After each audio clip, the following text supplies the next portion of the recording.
Good morning and welcome to Frank's School. I'm going to have to wrestle with this cat. It just won't go away from me.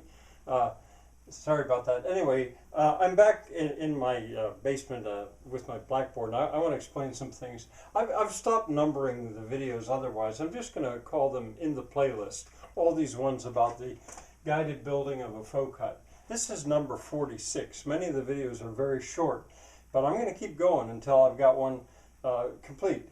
Now, today, I get to go to the sawmill. I've ordered some lumber. I'm going to get new lumber, about $130 worth. My wife complains a little I spend too much money. I don't think she realizes what I'm doing. But anyway, it's poplar. I would have preferred to have pine, but he didn't have any. And poplar is going to be a little bit more expensive, but not much.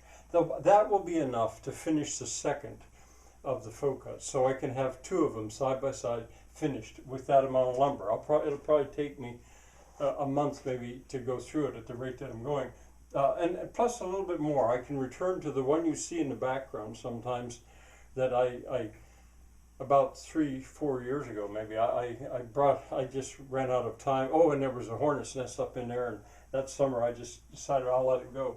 So but I want to say, the reason I'm doing this today really is I want to say a word about insulation. These faux cuts are going to be very well insulated for really no money at all. And insulation, really, the insulation is going to come from the infill itself. I'll show you what I mean in a moment. And I won't be using fiberglass insulation. I mean, I won't be using it anyway. But insulation is not the same as thermal mass. I mean, the walls, the way I'm going to build them, are not going to have that much thermal mass. But they will have insulation, and insulation basically comes from dead air spaces. Now, when they give those, what are they, R factors or whatever they call them, a lot of that is dependent by how tiny the air spaces are, as in styrofoam or fiberglass. If you've got bigger dead air spaces, well, then the air can convect a little bit within the space. So here, for example, is a dead air space, and I'll show you how I'll be using that. But within it, the air can convect to pass heat through. This is also a dead air space, which I'll also be using as well.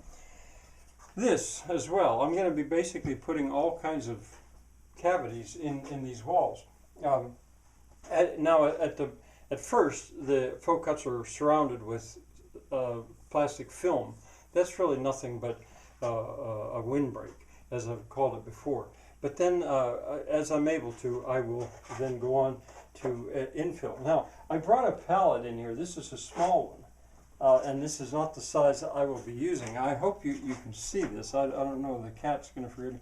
I have put all kinds of things there that are empty, but clean. If they're not clean, you're going to have a problem with some ants, probably. But milk container, various containers, that's even an oil container. I usually put them upside down. I don't want them to gather water. That would be counterproductive.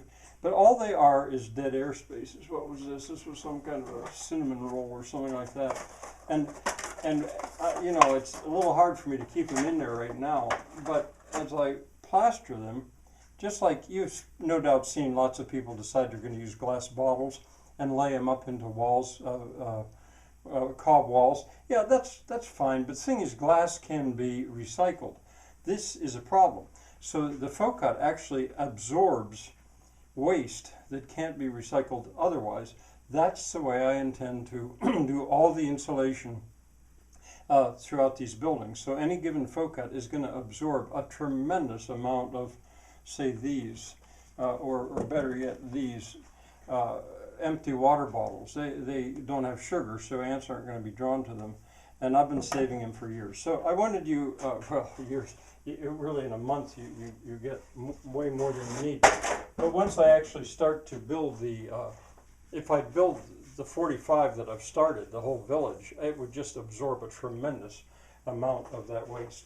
Now this is closer to the size pallet I'm using out there. And now this is always on the outside.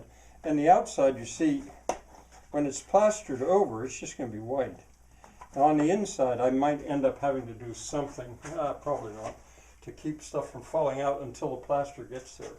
So it's been bothering me that I haven't shown you that or explained that to you yet, but that is part of the plan.